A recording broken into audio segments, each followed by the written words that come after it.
ఐబొమ్మ రవి విచారణ జరుగుతోంది. ఇక ముందెప్పుడు నేను ఇలాంటి పనులు చేయను, నన్ను వదిలేయండి అని చెప్పేసి ఐబొమ్మ రవి అడుగుతున్నాడు అని చెప్పి ఒక సమాచారం బయటకు వచ్చింది. కానీ ఆర్టీవీ ఇవాళ ఒక ప్రత్యేకమైనటువంటి కోణాన్ని ఇందులో ప్రస్తావించాలనుకుంటుంది. అదేంటి అంటే, గతంలో ఐబొమ్మ రవి చేసినటువంటి ట్వీట్ ఒకసారి నేను మీకు చూపించే ప్రయత్నం చేస్తాను. అది చూస్తే అసలు విషయం మీకు అర్థమవుతుంది. ఇక్కడ ఐబొమ్మ రవి మెయిన్ ప్లేయర్ కాదు. ఒక పెద్ద యుద్ధం జరుగుతుంది అనుకుంటే ఇక్కడ ఆ యుద్ధంలో ఐబొమ్మ రవి అనే వ్యక్తి ఒక చిన్న సిపాయి మాత్రమే.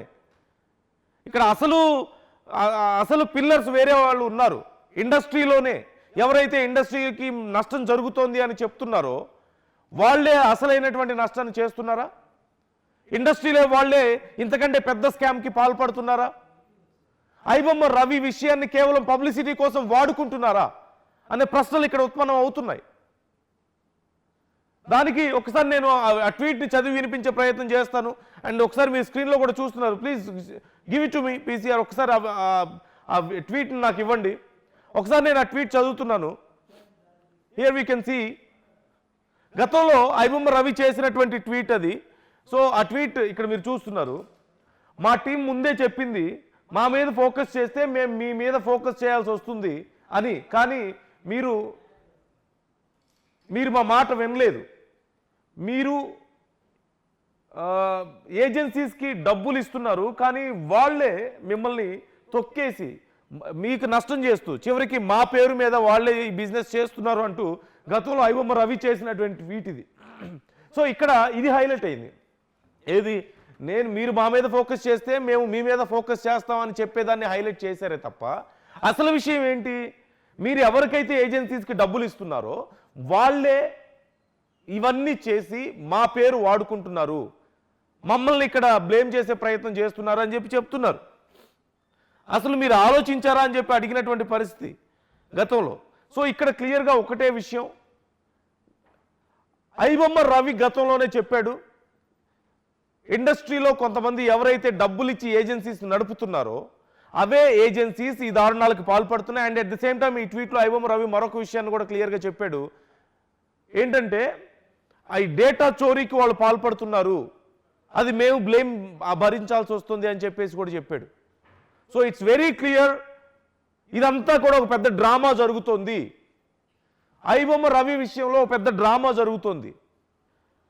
ఐబొమ్మ రవిని అరెస్ట్ చేశామని చెప్పి చెప్తున్నారు. ఇంకా వెబ్సైట్స్ లేవా? ఇంకా ఇండస్ట్రీకి ఇప్పుడు దీంతో మంచి జరిగిపోయిందా? ఇండస్ట్రీలో మొత్తం మారిపోయిందా? పైరసీ అనేది లేకుండా పోయిందా? ఇప్పుడు ఐబొమ్మ రవిని చూసి చాలా మంది ఇన్స్పైర్ అయ్యే పరిస్థితి ఎందుకు వచ్చింది? Who is responsible for this situation? కేవలం ఇండస్ట్రీలో ఉన్నటువంటి కొంతమందే డబుల్ స్టాండర్డ్స్, 2 నాలుకల ధోరణితో ఉన్నారు కాబట్టి ఇలాంటి పరిస్థితి వచ్చింది అంటున్నారు. అట్ ది సేమ్ టైం ఇది ఖచ్చితంగా సజ్జనార్ గారు ఈ విషయాన్ని గమనించాలి. ఈ విషయం సజ్జనార్ గారికి చాలా మంచి పేరుంది. ఆయన గతంలో చేసినటువంటి కార్యక్రమాలకు కానీ ఆయన వ్యవహార శైలికి కానీ చాలా మంచి పేరుంది. కానీ ఐబొమ్మ రవి విషయంలో ఎంత సెన్సేషన్ అయిందో అంతే నెగిటివ్ కూడా అవుతుంది. పబ్లిక్లో ఎందుకో తెలియదు, కారణం ఏంటనేది మీరే ఆలోచించుకోండి ఒకసారి ఏం జరుగుతుంది అనేది. ఎందుకని నెగిటివ్ వస్తుంది పబ్లిక్లో? Why people are turning back? మీకు సపోర్ట్ ఇవ్వకుండా ఎందుకు మళ్ళీ వెనుదిరుగుతున్నారు? ఐబొమ్మ రవికి ఎందుకు సపోర్ట్ ఇస్తున్నారు అనేది ఒక్కసారి పోలీసులు ఆలోచించుకోవాల్సిన అవసరం ఉంది. సజ్జనార్ గారు ఆలోచించుకోవాల్సిన అవసరం ఉంది. ఇక్కడ ఎందుకు మీ మీద కూడా విమర్శలు చేసే పరిస్థితికి చాలా మంది వస్తున్నారు? ఎందుకంటే ఇక్కడ క్లియర్గా ఒక విషయం, ఐబొమ్మ రవి అరెస్ట్తో ఏం జరగలేదని అర్థమైపోయింది జనానికి. పబ్లిసిటీ ఎక్కువగా జరుగుతుందని జనం రియలైజ్ అయ్యారు కాబట్టి ఐబొమ్మ రవి అనే వాడిని చూపించి ఇక్కడ ఒక పెద్ద డ్రామా జరుగుతుందని చెప్పి చాలా మంది అనుకుంటున్నారు కాబట్టి. So it's very clear. So me opinion ఏంటి ఈ విషయంలో? కామెంట్ చేసే ప్రయత్నం చేయండి. మీరేమనుకుంటున్నారో కామెంట్ చేసే ప్రయత్నం చేయండి. ఎందుకని ప్రజలు ఈ విషయంలో ఐబొమ్మ రవికి మద్దతుగా నిలుస్తున్నారు? అఫ్కోర్స్ సినిమాలు చూపిస్తున్నారు ఫ్రీగా, ఇవన్నీ ఒక ఎత్తు అయితే సహజంగా మనం చూస్తూ ఉంటాం సినిమాల్లోనో లేదంటే బయట కొన్నిసార్లు చూస్తూ ఉంటాం. ఒక పెద్ద ఏదో కేసు బయటపడుతుంది, ఒక పెద్ద స్కామ్ బయటపడుతుంది. ఆ స్కామ్ బయటపడ్డప్పుడు ఆ స్కామ్లో ఎక్కడో కింద స్థాయి అధికారులు ఒకళ్ళిద్దరి మీద చర్యలు తీసుకొని ఇదిగో మేము చర్యలు తీసుకున్నాం అయిపోయిందని చెప్పి ఆ కేసుని అక్కడితో క్లోజ్ చేస్తారు కదా. That's what exactly happening here also. IBomma Ravi కేవలం తెలుగు సినిమాలే ఎక్కువ చూపించాడు, అతని దగ్గర 50 లక్షల మంది డేటా ఉందంటున్నారు. ఇక కొన్ని వెబ్సైట్స్ ఉన్నాయి, తెలుగు, తమిళ్, ఇంగ్లీష్, కన్నడ, మలయాళం, ప్రపంచంలో ఎన్ని భాషల సినిమాలు ఉంటాయి అన్ని భాషలు, చైనీస్, జాపనీస్, అన్ని సినిమాలు చూపిస్తున్న వాళ్ళు ఉన్నారు కదా, తీసుకొచ్చి వాళ్ళ వెబ్సైట్స్లో పెడుతున్న వాళ్ళు ఉన్నారు కదా. ఇక వాళ్ళెంత రెవెన్యూ ఉంటుంది, వాళ్ళు ఎంత డేటాని మిస్యూజ్ చేస్తుంటారు, ఎంతమంది డేటా వాళ్ళ దగ్గర ఉంటుంది, మరి వాళ్ళ పరిస్థితి ఏంటి? ప్రజలకు చెప్పగలుగుతున్నారా మీరు? ఇది ఐబొమ్మ రవితో ఆగేది కాదు. We're trying to catch everyone. ప్రతి ఒక్కరిని మేము క్యాచ్ చేస్తాం, అన్ని వెబ్సైట్స్ని క్లోజ్ చేస్తాం అని మీరు చెప్పగలుగుతున్నారా ప్రజలకి? మీరు చెప్తున్నారా? అప్పుడే ప్రజలు మిమ్మల్ని నమ్ముతారు. సినిమా ఇండస్ట్రీలో వాళ్ళే కొంతమంది దీని వెనక ఉన్నారు అని చాలామంది అభిప్రాయం, ఇంక్లూడింగ్ ఇండస్ట్రీ వాళ్ళ అభిప్రాయం కూడా. ఆర్టీవీ కొంతమంది ఇండస్ట్రీ ప్రొడ్యూసర్స్తో కూడా మాట్లాడింది చాలాసార్లు, మన డిబేట్స్లోకి వచ్చారు. ఆ సమయంలో కూడా వాళ్ళు చెప్పింది అదే, ఇండస్ట్రీలో వాళ్ళు ఉన్నారు దీని వెనక అని. మరి వాళ్ళు ఎవరు అనేది మీకు తెలుసా, తెలీదా? తెలిసి వదిలేస్తున్నారా, లేకపోతే మీకు అసలు ఇప్పటి వరకు తెలియలేదా? తెలియకపోతే that is the fact. IBomma Ravi చేసినటువంటి ట్వీట్లో కూడా అదే అతను క్లియర్గా చెప్పాడు.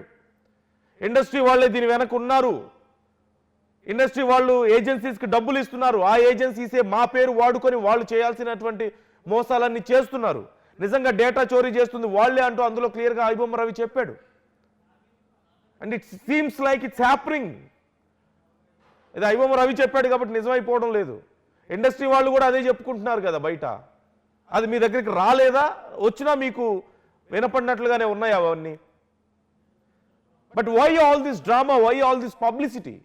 పబ్లిసిటీ చేయడంలో తప్పులేదు, అందరికీ తెలియాలి, ఏం జరుగుతుందనే తెలియాలి, ఇంకోసారి ఇలాంటివి చేయకుండా ఉండాలంటే భయపడాలి అనే కన్సర్న్తో పబ్లిసిటీ చేయడంలో అసలు తప్పే కాదు.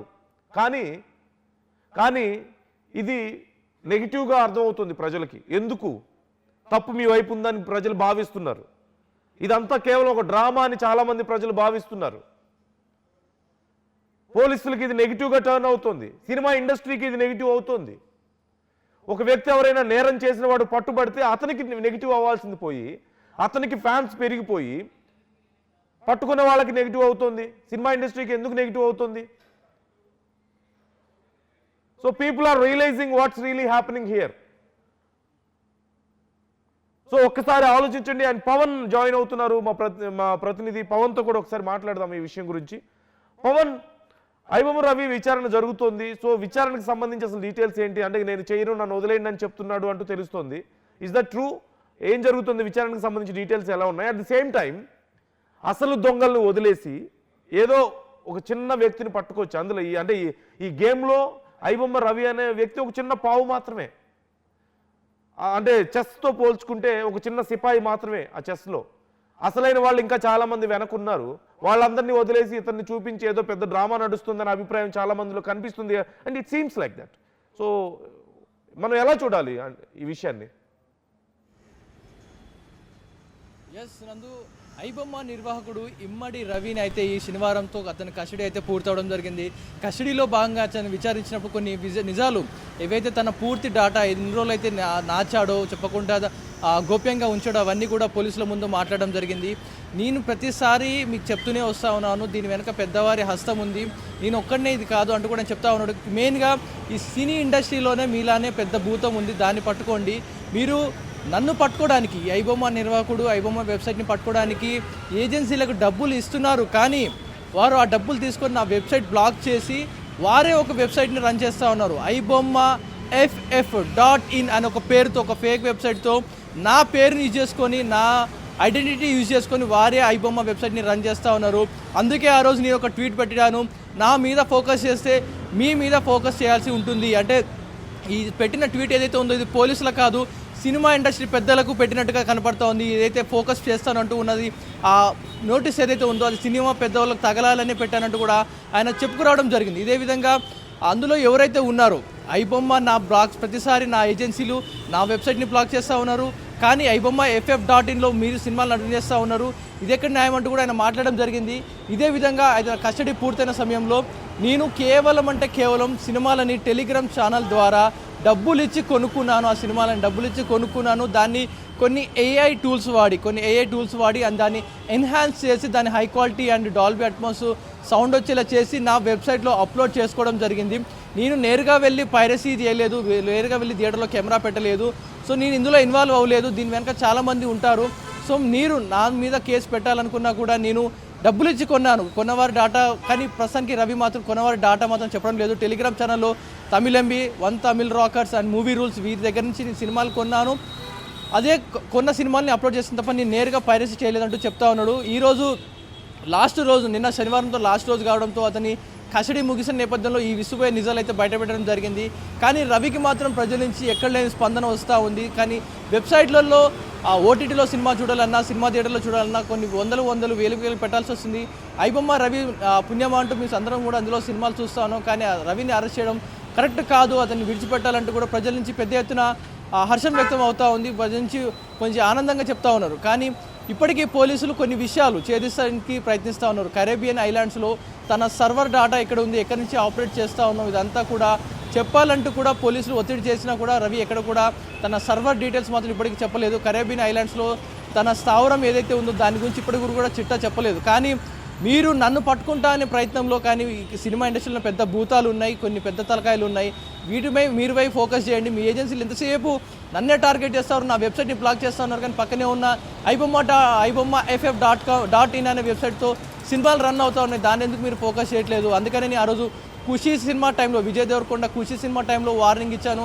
అండ్ అలాగే కింగ్డమ్ సినిమా టైంలో కూడా నేను వార్నింగ్ ఇవ్వడం జరిగింది. నేను చేయట్లేదు ఆ సినిమాని, ఏ సినిమాలో ఉన్న పెద్ద తలకాయలు, పెద్ద దారిలో ఈ సినిమాని అంతా కూడా పైరసీ చేసి దాంట్లో అప్లోడ్ చేస్తూ ఉన్నారు అంటూ కూడా చెప్పడం జరిగింది. ఐబొమ్మ పేరు ఏదైతే ఉందో దాన్ని నేను విశాఖపట్నంలో ఉన్నప్పుడు ఐబొమ్మని సినిమాని బొమ్మ అని పిలుస్తారు. ఇంటర్నెట్లో చూస్తున్నారు కాబట్టి బొమ్మ అని పెట్టి నేను ఇందులో సినిమాని వదులుతూ ఉన్నానంటూ కూడా చెప్పడం జరిగింది. మొత్తానికి ఈ నేరానికి నేను అంగీకరిస్తున్నాను. ఇకపై నేను ఈ పైరసీ జోలికి వెళ్ళను. ఏదైతే నా ఆర్థిక ఇబ్బందుల వల్లనే నేను ఈ సినిమాలు ఇందులో అప్లోడ్ చేయాల్సి వచ్చింది, బెట్టింగ్ యాప్ని ప్రమోట్ చేయాల్సి వచ్చింది, కేవలం నా ఆర్థిక లాభాల కోసం ఇవంతా కూడా చేయాల్సి వచ్చింది. ఇకపై ఇలాంటి తప్పు చేయను, ఈ వెబ్సైట్ల జోలికి పోను, సినిమాలు పైరసీ చేయను, ఇవేవి కూడా మళ్ళీ ముట్టుకోను, నన్ను వదిలిపెట్టండి అంటూ కూడా పోలీసుల దగ్గర తన స్టేట్మెంట్ అయితే విడుదల చేయడం జరిగింది. Nandu right. Thank you Pavan, thanks for the details. So very clear. ఇక్కడ కొన్ని కీలకమైన విషయాలు మాట్లాడుకుందాం. The first thing is iBomma Ravi అరెస్టుతో నిజంగా ఇండస్ట్రీకి ఏమైనా ఒరిగిందా అంటే, పిక్చర్లో రియల్గా ఉన్నటువంటి సిచ్యువేషన్లో, అంటే రియల్గా జరుగుతున్నటువంటి నష్టంలో ఇది పెద్ద విషయం కాదు. ఇది ఇండస్ట్రీ వాళ్ళు, మీరు ఐబొమ్మ రవి అరెస్ట్ తర్వాత రీసెంట్గా అతనికి సంబంధించిన ఫోటో నేను మీకు స్క్రీన్లో చూపిస్తున్నాను. ఆ విచారణ సందర్భంగా అతన్ని తీసుకెళ్తున్నటువంటి ఫోటోని. And second one, who is behind this రియల్గా?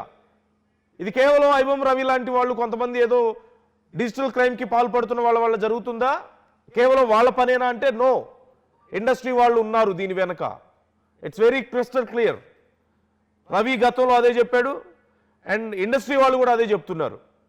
అండ్ ఐబొమ్మ రవి అరెస్టుతో నిజంగా ఇక్కడితో అంతా అయిపోయిద్దా? లేదు, నథింగ్ హ్యాపెన్స్. ఐబొమ్మ రవి విషయంలో కేవలం ప్రచారం మాత్రమే ఎక్కువ జరుగుతుందా? ఇట్స్ ఆల్ ఎక్కువగా ప్రచారం చేసుకుంటున్నారా? అఫ్ కోర్స్ అదే జరుగుతుందనే అభిప్రాయం ప్రజల్లో ఉంది. సో ఈ విషయాలు చాలా క్లియర్. పోలీసులు ఒక్కసారి ఆలోచించుకోండి దయచేసి. సజ్జనార్ గారు మీరు ఒక్కసారి ఆలోచించుకోండి, ఏం జరుగుతుందనేది చూడండి. ప్రజలు ఎందుకు నెగిటివ్గా ఆలోచిస్తున్నారో ఒకసారి మీరు ఆలోచించండి. మరి ఇండస్ట్రీలో ఉన్న దొంగల్ని పట్టుకోవడానికి మీరు ప్రయత్నిస్తున్నారా లేదా అని ప్రజలు అడుగుతున్నారు. You should answer for that. IBomma Ravi దగ్గర ఉన్న మీరు చెప్పినటువంటి గతంలో 50 లక్షల మంది డేటా ఉందని మిగతా సమాచారం, దానికి సంబంధించి అఫ్కోర్స్ మీకు విచారణకి సమయం పట్టొచ్చు, కాదని అనడం లేదు. కానీ ప్రజల్లో ఈ డౌట్స్ ఉన్నాయి, అవి క్లియర్ చేయండి. మరి ఐబొమ్మతో పాటు ఇంకా చాలా పెద్ద పెద్ద వెబ్సైట్స్ ఉన్నాయి కదా, వాటి విషయంలో మీరు ఏం చేస్తున్నారు అనేది ప్రజలకు చెప్పండి. ప్రజలకు ఉన్నటువంటి డౌట్స్ని క్లియర్ చేయండి. ఇప్పుడు జరుగుతున్నటువంటి ఈ ప్రచారం అంతా కేవలం జస్ట్ ప్రచారం మాత్రమేనా? దీనివల్ల ఏదైనా ఉపయోగం ఉందా? ప్రజలకు తెలియజెప్పే ప్రయత్నం చేయండి. ఐబొమ్మ రవి అనే వ్యక్తి ఎందుకని సమాజానికి మంచిది కాదు అనేది ప్రజలకు అర్థమయ్యేలా చెప్పాల్సిన బాధ్యత మీ మీద ఉంది. అఫ్కోర్స్ అసలు డిజిటల్ నేరాలకు పాల్పడే వాళ్ళు కానీ పైరసీ చేసేది తప్పే, అది మీరే కాదు మేమైనా ఒప్పుకుంటాం. కానీ ఐబొమ్మ ఈ మొత్తం గేమ్లో ఐబొమ్మ రవి చిన్న ఒక పావు మాత్రమే అనే అభిప్రాయం చాలా మందిలో ఉంది. It seems like that only. So అసలు వ్యక్తులు, దీని వెనకున్న వాళ్ళ పరిస్థితి ఏంటి, ఇండస్ట్రీలో ఉన్న దొంగల పరిస్థితి ఏంటి, ఇంకా వెబ్సైట్స్ పరిస్థితి ఏంటి, సో వాటన్నిటి సంగతి ఏంటి, ఇక్కడితో ఆగిపోతుందా ఇది, ముందు ముందు ఇంకా చర్యలు ఉంటాయా, ఉంటాయని చెప్పండి. ఇలాంటి వాళ్ళని ఇంకా చాలా మందిని బయటకు తెస్తున్నామని చెప్పండి. ఇండస్ట్రీలో ఉన్న దొంగల్ని బయట పెడతామని చెప్పండి. మెయిన్ ఇండస్ట్రీ వాళ్ళే ఇవంతా డ్రామా చేస్తున్నారనే ఉద్దేశం కూడా ఉంది. అంటే వాళ్ళు టికెట్ల రేట్లు పెంచుకోవచ్చు, కూల్ డ్రింకులు పాప్కార్న్లు 300కి 500కి అమ్ముకోవచ్చు, వాళ్లే మళ్ళీ ఇలాంటి వెబ్సైట్స్ నడపొచ్చు, వాళ్లే పైరసీ చేసుకోవచ్చు. కొంతమంది వాళ్ళు అందరని నేను చెప్పను, కొంతమంది ఉన్నారనేది ఇండస్ట్రీ వాళ్ళు ఒప్పుకుంటున్నారని ప్రజలకు అదే అభిప్రాయం ఉంది బయట, అలాగే కనపడుతోంది చాలా మందికి ఇక్కడ. సో మరి వాళ్ళ పరిస్థితి ఏంటి, ఇంటి దొంగల పరిస్థితి ఏంటి? నిజంగా ఆ రోజు వచ్చినటువంటి చిరంజీవి గారికి కానీ, నాగార్జున గారికి కానీ, రాజమౌళి గారికి కానీ వీళ్ళెవ్వరికీ తెలియదా ఇండస్ట్రీలో దొంగలు ఉన్నారన్న విషయం? తెలిసి బయట పెట్టడానికి భయమా, లేకపోతే ఎలా అర్థం చేసుకోవాలి ఈ విషయాన్ని? So try to comment your opinions. మీ అభిప్రాయం ఏంటి ఈ విషయంలో? మీ అభిప్రాయాలు కూడా కామెంట్ చేసే ప్రయత్నం చేయండి.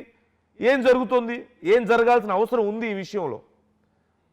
అండ్ ముఖ్యంగా ఆర్టీవీ అడిగినటువంటి ప్రశ్నకు ఐబొమ్మ రవి చెప్పినట్లుగా ఇండస్ట్రీలో దొంగలు ఉన్నారా అనే ప్రశ్న అడిగితే అవుననే అంటున్నారు ఎక్కువ మంది. 97% మంది అవునంటున్నారు. కేవలం ఒక 3% మంది మాత్రమే నో అంటున్నారు. 97% మంది అవునంటున్నారు. అంటే almost 100% people are believing this. IBomma Ravi చెప్పినట్లుగా ఇండస్ట్రీలో దొంగలు ఉన్నారు, అసలు దొంగలు ఇండస్ట్రీలోనే ఉన్నారు అని నమ్ముతున్నారు జనం. So who are going to answer these questions? ఎవరు సమాధానం చెప్తారు? సినిమా ఇండస్ట్రీ నుంచి సమాధానం చెబుతారా, పోలీసుల నుంచి సమాధానం చెప్తారా? మీరు చేసిన పనిని ప్రజలకు ఎలాగైతే చూపిస్తున్నామో ప్రజల్లో ఉన్నటువంటి అనుమానాలను కూడా మీకు చూపించాల్సిన బాధ్యత ఉంది. కాబట్టి we're trying that, RTV is trying that, మీకు చెప్పే ప్రయత్నం చేస్తున్నాం. So you should respond for this. అధికారులు రెస్పాండ్ అవ్వాలి, ఇండస్ట్రీ కూడా ఈ విషయంలో రెస్పాండ్ అవ్వాల్సిన అవసరం ఉంది. So try to comment your opinions. అసలు మీరేమనుకుంటున్నారు, ఏం జరుగుతుంది, కామెంట్ చేయండి. అసలైన తొలి వెలుగు. ఫాలో వాట్సాప్ @తొలి వెలుగు official.